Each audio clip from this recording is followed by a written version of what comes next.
Swing trading के लिए best indicators कौन से हो सकते हैं? तो सबसे पहला इंडिकेटर है जो बहुत यूजफुल होता है, उसे हम कहते हैं मूविंग एवरेज। मूविंग एवरेज एक ऐसा इंडिकेटर है जो हमें बताता है कि प्रेजेंट स्टॉक में या इंडेक्स में कौन सा ट्रेंड चल रहा है, यानी कि अप ट्रेंड चल रहा है, डाउन ट्रेंड चल रहा है या फिर एक साइडवेज ट्रेंड चल रहा है। तो उस ट्रेंड में कितनी स्ट्रेंथ है। तो अगर आप एक स्विंग ट्रेडर हैं तो आप 20 डे मूविंग एवरेज फॉलो कर सकते हैं। अगर आपके प्राइसेस 20 डे मूविंग एवरेज के ऊपर ट्रेड कर रहे हैं कंटिन्यूअसली, इसका मतलब जो स्टॉक आप ले रहे हैं उसमें मोमेंटम बहुत स्ट्रांग है। और अगर आपके प्राइसेस 20 डे मूविंग एवरेज के नीचे ट्रेड कर रहे हैं, इसका मतलब स्टॉक में एक अंडरलाइन वीकनेस है। तो ऐसे स्टॉक्स में आप ट्रेड बिल्कुल अवॉइड कर सकते हैं। दूसरा इंडिकेटर जो स्विंग ट्रेडर्स के लिए बहुत बेनिफिशियल होता है वो है रिलेटिव स्ट्रेंथ इंडेक्स।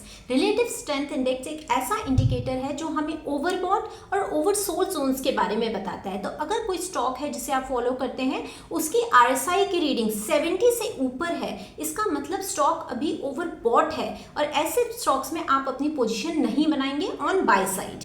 और अगर आरएसआई की रीडिंग 30 से नीचे है, इसका मतलब स्टॉक ओवरसोल्ड है और यहाँ पे मोमेंटम अब बाय साइड का आ सकता है। तीसरा और one of the most powerful indicator है एवरेज टू रेंज इंडिकेटर, यानी कि एटीआर।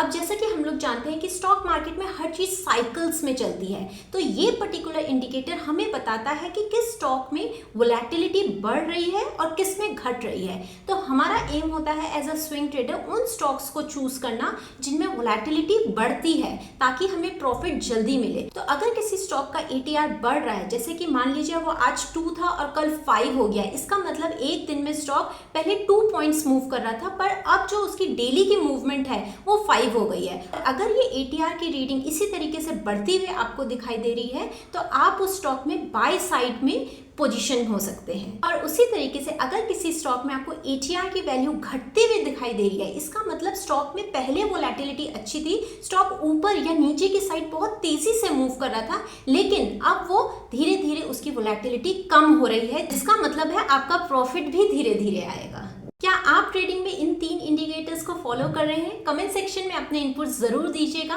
और अगर ये वीडियो अच्छा लगा है तो चैनल को सब्सक्राइब जरूर कीजिएगा।